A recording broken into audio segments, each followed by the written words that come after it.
Welcome to the Survivor to Thriver show with your happiness expert, Samia Bano. Are you a survivor of abuse or other trauma?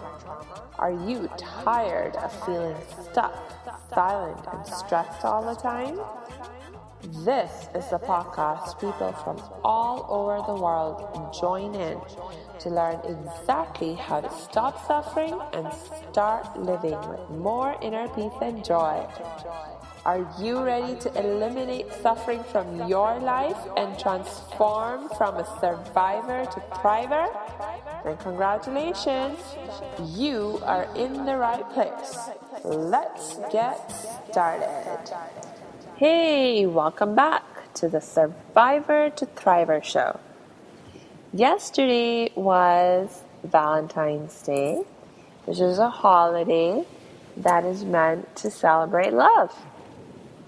And I spent my Valentine's Day with my family and one of my really good friends, one of my soul sisters that I love dearly. And it got me really thinking about some of the most important lessons that I've learned about love. And as I was thinking about those lessons, the irony just really struck me of this condition that we find ourselves in, where on the one hand, love, is one of the strongest universal human needs. We all have a need to love and be loved. And yet, for so many of us, we find ourselves struggling to sometimes even just understand what love is and what it means to love and how to be loved. And the even deeper irony that really struck me was that the fact of the matter is that it's like this shouldn't be a struggle at all. This shouldn't have to be something that we need to struggle with at all. Because each one of us already has this knowledge, already has this knowing within our hearts.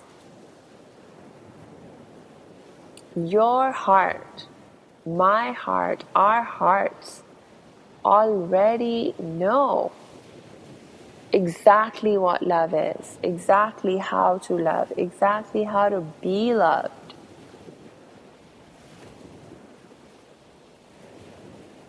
But we have lost connection with our own hearts.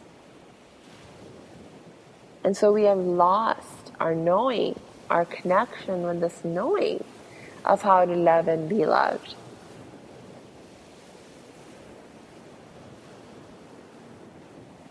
So really, our quest for love is a journey back to reconnecting with our hearts. And the really cool thing is that the motivation to journey, to reconnect with our hearts, we can have many different motivations. For example,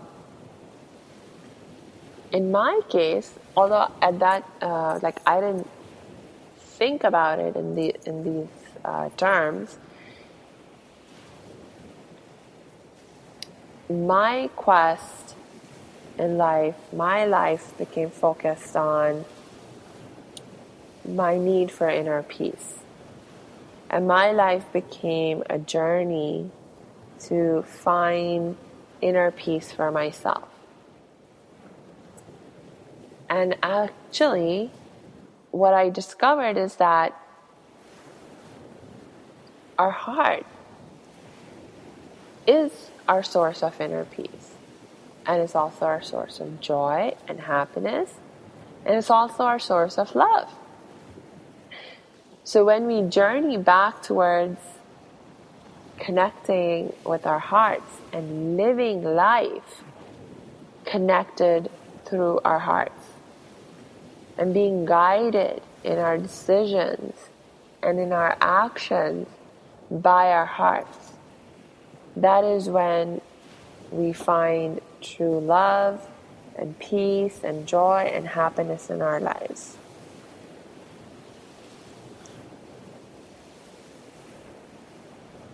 So let's make this commitment right now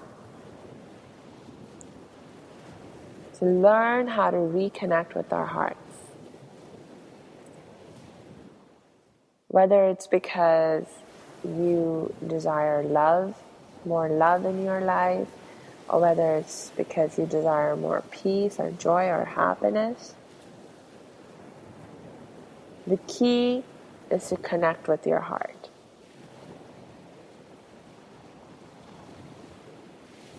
So let's make that commitment right now and make it your top priority.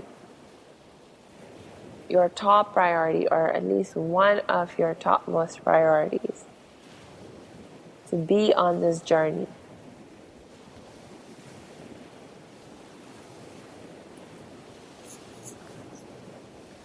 Take this journey with me. And to get us started, to get us going, I want to begin by addressing one of the biggest challenges, the biggest struggles that I find coming in our way again and again and again. It can really hold us up and slow us down in our quest to find love in our lives and to learn how to love and be loved. And that is the confusion that is in our minds about what love even is.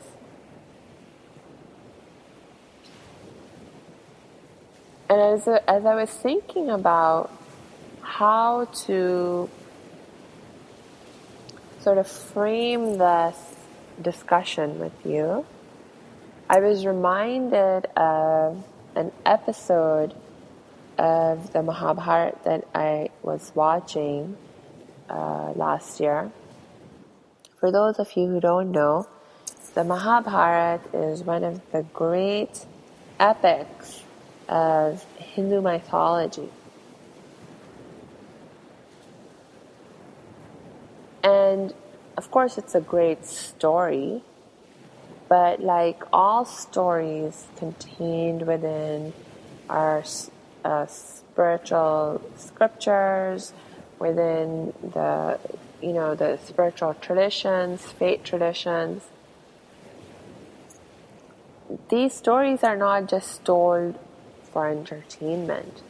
These stories are told so that we can learn from them, learn about morality, and learn how to live our lives in ways that are best.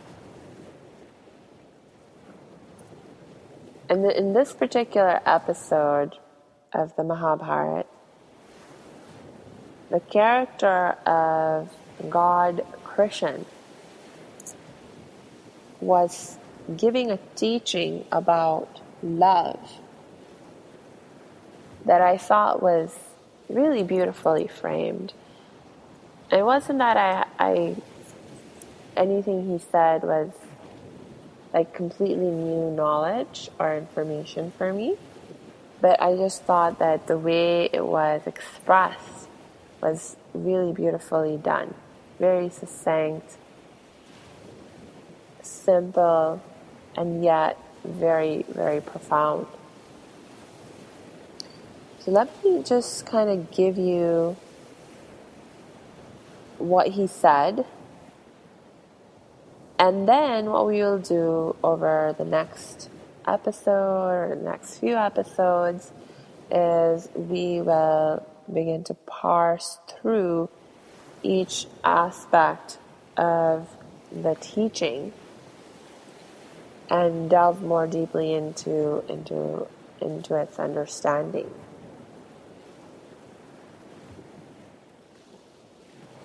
And as we delve deeper into an examination of the different things that he was saying, I'll also give you more of the backstory. But I don't want to take a lot of time right now to get into the backstory. So we'll do that next time too. So for now, just kind of listen to some of the statements that he made as he was teaching this concept of love. And just kind of pay attention and take notes on what these statements are. And then, just kind of reflect on it between now and tomorrow. So that once I begin to share with you some of the things that came up for me and how we can understand these things and what they really mean, that you have you'll have a way to sort of compare and contrast, and you'll find the experience to be much more deep and meaningful for you if you take some time to think about it for yourself and reflect on it for yourself beforehand.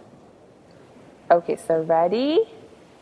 Have some pen and paper ready to take really great notes on what the teachings were. So one of the first statements that he made was that love leads to prosperity and teaches us the difference between right and wrong. Love leads to prosperity and teaches us the difference between right and wrong.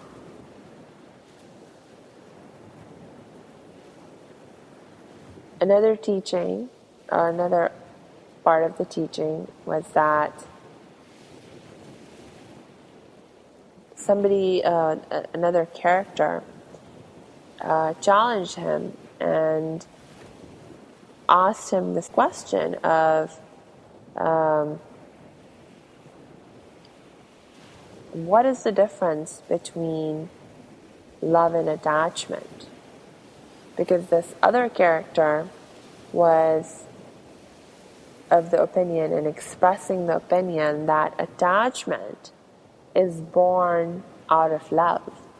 Is that when we love someone or something, it is because we love it that we become attached to it. And God Christian responded to that by saying that no, that is an illusion. The truth is that where there is love, there is no attachment. Where there is love, there is no attachment. And then he made some comparisons between love and attachment. He said love is born of compassion, whereas attachment is born of arrogance.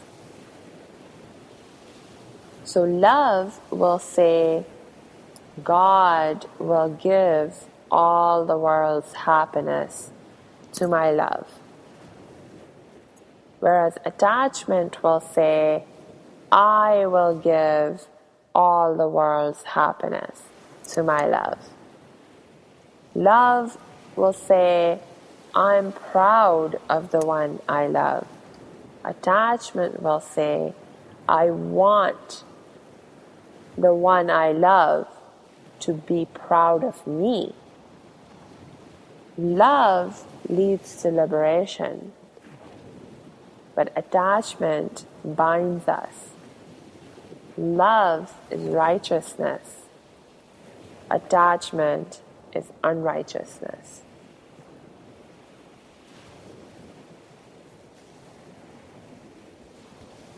just think about these statements, particularly the statement about where there is love, there is no attachment. Why would that be the case? And this idea of